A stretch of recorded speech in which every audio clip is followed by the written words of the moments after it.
Sir, आप अक्सर कहते हैं कि किसी इंसान या चीज़ से हमें कुछ हासिल नहीं हो सकता और हमें खुद से खुद को अंदर से बढ़ाना होता है। क्या आप वज़ाहत करेंगे कि ये खुद से बढ़ना क्या है? हम कैसे अपनी ख्वाहिशात और मोहब्बत को अंदर से पूरा कर सकते हैं और उस पर कैसे अमल करें? ख्वाहिशात अंदर से पूरी नहीं होती, बाहर से पूरी होती है। ख्वाहिश क्या है? You get information about something, आपने उसको थॉट्स की एनर्जी दी, उसके साथ इमोशनल अटैच किए इमोशंस, और वो चीज़ बन गई आपकी ख्वाहिश। जैसे सेंस डेटर ने आपको बताया कि ये सर्टन किस्म की गाड़ी है और उसमें एक बंदा सुकून के साथ बैठा ड्राइव करता हुआ जा रहा है। ये इंफॉर्मेशन है, सेंसेस ने प्रोवाइड किया आपके माइंड को। माइंड ने इस पे थॉट्स चलाए। थॉट्स क्या? ऐसी गाड़ी होनी चाहिए, कैसे मुमकिन है, क्या मेरे पास सोर्सेज हैं, रिसोर्सेज हैं, या मैं इसे कैसे ख़रीद सकता हूँ। अच्छा, अभी डिज़ायर में नहीं ढली चीज़, अब आपने आपके इमोशंस इसके साथ जुड़े। ऐसी गाड़ी हो तो ट्रैवल करने का कैसा मज़ा है, दोस्त देखेंगे तो जल भुन जाएंगे, फैमिली वाले, घर ख़ानदान वाले देखेंगे तो कहे वाह भी वाह, अमीर आदमी है। ठीक है, अब उसमें इमोशनल सेटिस्फेक्शन का आंसर आ गया। अब ये चीज़ आपकी बन गई डिज़ायर। अब इसको अंदर से कैसे पूरा करोगे? अंदर से यही है कि इससे छुटकारा पाया जा सकता है कि ठीक है यार। नहीं, छुटकारा पाना भी तो आपने एक बना लिया ना मफरूज़ा, वो भी एक और ख्वाहिश है। क्योंकि आप इस नतीजे पर पहुंचे हुए हैं कि ख्वाहिश बुरी चीज़ है, तो छुटकारा पाना है। मैं ये भी नहीं कह रहा कि ये बुरी चीज़ है, ये समझने की चीज़ है, ये बुरी चीज़ नहीं है। आपने जो कुछ किया है एज अ इंसान, एज अ स्पीशी, उसमें ख्वाहिश का रोल रहा है, मेन रोल रहा है। उसके बुरे होने का नहीं, उसके जाल में फंस जाने की बात हो रही है। अच्छा, इसी प्रोसेस को आप इस तरीके से सोचने की कोशिश करके देखें, सारा प्रोसेस रिवर्स करें, अंदर ही सारी ख्वाहिशें कैसे पूरी हो जाएं। तो पहला स्टेप क्या हुआ था? सेंसेस ने एक चीज़ को देखा, थॉट क्रिएट अब किया। पहला स्टेप यहाँ पे ये रखते हैं कि आंख, सेंसेस बंद की, ठीक है, खामोश जगह बैठे, आंख बंद कर ली, खुशबुएं नहीं है, कुछ नहीं है, मतलब सेंसेस कम से कम इन्वॉल्व हैं। तो एक चीज़ आपको मौसूल हो रही है, एक पीसफुलनेस का एहसास है आपको हो रहा है, ठीक है। अब आपने इसके साथ जुड़े emotions, how beautiful it is. ये फिर आपने वही स्टेप दोहरा रहे हैं। सोसाइटी के साथ कंपैरिजन किया, यार ये सोसाइटी जिसमें मैं जीता हूँ ये तो पागलों की तरह दौड़ रही है, इसे रात को नींद की गोली खानी पड़ती है, ये डिप्रेस्ड हैं, उनके चेहरे मुरझाए हुए हैं, सारा कुछ कंपैरिजन वही। तो क्या हुआ? इमोशनल चार्ज पैदा हुआ। अब उस इमोशनल चार्ज, ये आपकी डिज़ायर बन गई जी। अगरचे ये आंख बंद करके, सेंस डेटा को ऑफ करके जो चीज़ बनती है वो ख्वाहिश नहीं होती, लेकिन मैं सिर्फ उस तरीके से समझाने की कोशिश कर रहा हूँ कि आउटर वर्ल्ड दुनिया में जो ख्वाहिश बनती है वो बनती कैसे है, प्रोसेस कैसे होता है, काम कैसे करता है, ये उसका इनर मैकेनिज्म फिर आप ये बना लें। क्योंकि इसमें अल्टीमेटली आपको, चूँकि वो सारे के सारे मीडियम जिससे आप जानते हैं चीज़ों को, थॉट कैसे जनरेट होता है, थॉट्स के साथ इमोशंस कैसे जुड़ते हैं, वो आपने करके देखा है। वो तो प्रैक्टिकली बच्चा पैदा होते ही उसे सिखाना शुरू कर दिया जाता है। ये सेल्फ इंक्वायरी है, या आपने उस मैकेनिज़्म को सिर्फ उलट करके ना किसी और तरीके से इस्तेमाल करने के लिए, समझाने के लिए हमने कह दिया है। या आप भी कोशिश कर सकते हैं इसको इस तरीके से समझने की। लेकिन जब आप इस सफ़र पे भी चल पड़े ना, तो थोड़े दिनों बाद आपको पता लगेगा कि चाहे मैं वो दुनिया जीऊँ, चाहे मैं ये दुनिया जीऊँ, दोनों मेरे ऊपर हैं। ये दोनों मैं खुद क्रिएट करता हूँ। ये चीज़ों को मतलब मैं देता हूँ।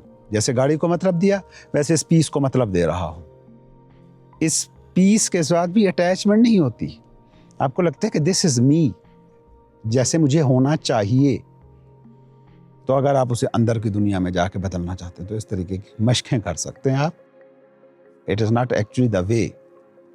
बाकी कॉन्शियसली आप अवेयर कैसे रहो, कॉन्शियसनेस को फैलाओ कैसे, तो माइंड की दुनिया में जो आपका मेंटल स्ट्रक्चर है उसे आपने कैसे फैलाया है, चीज़ों को उस समझ बारे में, इस दुनिया के बारे में, आउटवर्ड दुनिया के बारे में ज़्यादा से ज़्यादा जानकर, सिर्फ इल्म हासिल करके इसको समझना। हाँ, लोगों से इन्फॉर्मेशन लेकर, चीज़ों को देखते हुए आप अंदर से भी वैसे ही फैले हैं। वो सारी इन्फॉर्मेशन को कोप अप करने के लिए माइंड भी तो फैला ही है ना। एक बच्चा होता है, वो 2-4 इन्फॉर्मेशन को मुकम्मल तौर पर एडजस्ट करने में भी नाकाम हो जाता है, लेकिन फिर वही बच्चा बड़ा हो जाता है तो पूरी दुनिया के निज़ाम को समझने के लिए वो काबिल हो जाता है। तो जैसे आप उस तरफ फैले हैं, बिल्कुल वैसे ही इस तरफ भी फैल सकते हैं। आप आंखें बंद करके बैठे, आपने सोचा कि ये मैं था, ये डिमांड्स थी मेरी ज़िंदगी से, यूँ वो डिमांड्स पूरी हुई और पूरी होते ही बेफ़ायदा और फजूल सी चीज़ें होना शुरू हो गई। फिर मैंने कुछ और गोल बनाए, तो इसके साथ आपकी समझ उभरेगी। अब आप क्या है, आप जिस मकाम पर हैं, इसके बाद भी आपकी जो ज़िंदगी है ना, उसके हवाले से आपके पास स्ट्रक्चर मौजूद है कि ये होता रहेगा। मेरे पास सिचुएशंस आती रहेंगी, मेरे पास मसाइल आते रहेंगे, उनको हल करने के तरीके, मेरी ख्वाहिशें उभरती रहेंगी, उनको पूरा करने के तरीके या पूरी ना होने की सूरत में उनके साथ एडजस्टमेंट करने की सलाहियत, ये मुझ में खुद ब खुद आती रहेगी, क्योंकि आज तक खुद ब खुद आती रही है। आज तो मैं इतना सोच रहा हूँ, इतने सवाल बना रहा हूँ, इतने जवाब सुन रहा हूँ, वीडियोज़ देख रहा हूँ, बुक्स पढ़ रहा हूँ, तब तो मेरे पास ये भी रिसोर्सेज नहीं थे, लेकिन मैंने उनके साथ कोप अप किया है, उनके साथ मैंने गुजारा किया है, उनसे आगे बढ़ा हूँ या उनमें अटका हूँ, जो कुछ भी किया है मैं एक ख़ास तरह से डील तो किया है। तो ये अब आप कॉन्शियसली फैल रहे हैं, जब आप उस प्रोसेस को समझ रहे हैं, जिस प्रोसेस के तहत ये बॉडी, ये माइंड काम करता है। जिस चीज़ को आप समझ लेते हो ना, उसके बारे में पहली चीज़ तो ये है कि वो आप नहीं हो, वो दूसरी चीज़ है, एक समझने वाला, एक जो चीज़ समझी गई। तो माइंड और बॉडी को समझने से ये बसीरत आप में पैदा होती है कि मैं more than this body and mind हूँ, क्योंकि बॉडी और माइंड को तो मैं समझ रहा हूँ। बॉडी और माइंड आपको पूरी दुनिया बैठी समझा रही है। बायोलॉजिस्ट बता रहे हैं आपकी बॉडी ऐसे ऐसे ऐसे ऐसे काम करती है, ऐसे ऐसे हार्मोन्स खारिज होते हैं। साइकोलॉजिस्ट आपको बता रहे हैं कि माइंड ऐसे ऐसे ऐसे काम करता है, इस तरीके से वो जो हार्मोनल एक्टिविटी है उसको रेगुलेट करता है, ये आपके माइंड के काम करने का तरीका है। तो इसके बारे में तो आपको समझ है ही। अब तीसरा एलिमेंट रह गया ना, जिसे आप ज़िंदगी के तौर पे कहते हो, स्पेस, रूह या कुछ भी आप नाम देते हो, उस जिसे आप कह रहे हो कॉन्शियसनेस, अपने अंदर में फैलो। वो ये है कि आपने इस प्रोसेस को समझ लिया।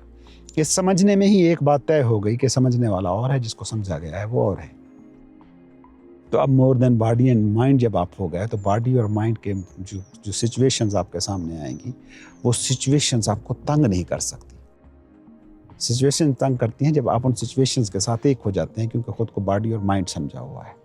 तो वो काम जो डिज़ायर की दुनिया का काम है, वो होता है इंफॉर्मेशन, सेंस डेटा, शोर, हरकत में, और उससे आज़ादी का प्रोसेस होता है, या उससे डिसआइडेंटिफिकेशन का प्रोसेस होता है कि जब आप सेंस डेटा रिस्ट्रिक्ट करते हो, खामोशी से बैठते हो, शोर से अलग होकर साइलेंस और स्टिलनेस को फील करते हो, तो आपका जो फैलाव होता है वो अंदर की तरफ होता है। अब ये अंदर की तरफ फैलाव इतना बड़ा है कि इसमें आपकी पूरी कायनात समा जाती है।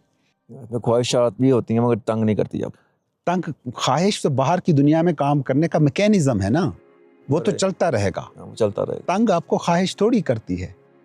मैंने गाड़ी देखी, मैंने कहा गाड़ी मेरे पास होनी चाहिए, बहुत अच्छी गाड़ी है, मज़ा आएगा, पहाड़ों पे चलाऊंगा, ये तो पहाड़ों पे भी चढ़ जाएगी, हैवी गाड़ी है, तो ये ख्वाहिश उभरी। लेकिन अगर आप हर वक्त मैं उस ट्रैप में फंसा हुआ हूँ कि मैं पहाड़ों में बैठा हूँ और पहाड़ों का हुस्न देखने की बजाय बैठा हूँ, गाड़ी होती तो मज़ा आता।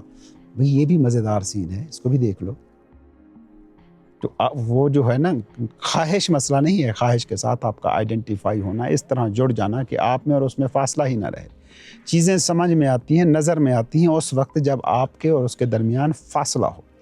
आप यहाँ से चीज़ को देख सकते हैं, नज़र आता है ये मेरा हाथ है, लेकिन यही हाथ यहाँ हो जाए ना, तो अब हाथ और देखने वाला दोनों के दोनों एक हो गए। तो ये ख्वाहिश जब यूं पट्टी बन जाती है ना, तो फिर आप वही ख्वाहिश बन जाते हैं। तो आपको पास ज़िंदगी का जो गिफ्ट ऑफ लाइफ जो नाजिल हो रहा है ना, आप उसको रिसीव करने की पोजीशन में नहीं रहते। तो ये इतना कॉम्प्लेक्स स्ट्रक्चर नहीं है कि इसको इतने कॉम्प्लेक्सिटी में ढाल दिया जाए, ये सीधा सीधा है, थोड़ा सा अपने साथ बैठना शुरू करेंगे तो इस तरफ आप चल पड़ेंगे, उस तरफ की दुनिया को डिस्टर्ब किए बगैर। क्या मोहब्बत भी ख्वाहिश है?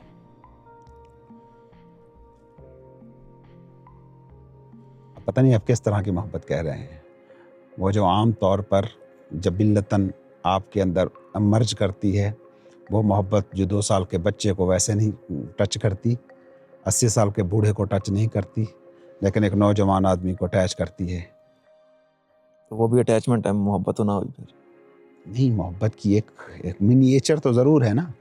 एक मिनिएचर में जो डिज़ाइन बनाते हैं घर का, वो घर की तरह ही होता है। हाँ, उसमें रहा नहीं जा सकता, उसमें मूव नहीं किया जा सकता, लेकिन वो बताता है कि घर कैसा होगा।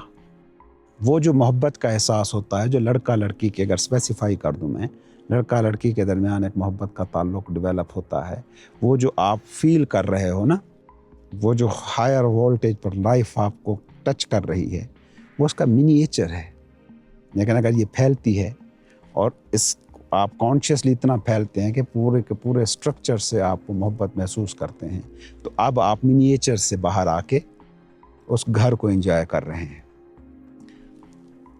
इश्क मतलब जो रूटीन के लफ्ज़ हैं उन्हीं में कह रहा हूँ। इश्क के मजाजी मिनिएचर है, लेकिन वो मकान जैसा ही लगता है। और इश्क के हकीकी पूरी रियलिटी के साथ एक हो जाना, वो घर है जिसे जिया जाता है। मिनिएचर जीने के लिए नहीं होता, देखने के लिए, एक्सप्लेन करने के लिए, ऐसा होता है, ऐसा होता है, वो सारा फील देता है, लेकिन वो रहने के लिए नहीं होता, यूजेबिलिटी नहीं होती उसकी। तो यहाँ ये आकर इश्क के हकीकी की डोमेन में आकर वो यूजेबल हो जाता है।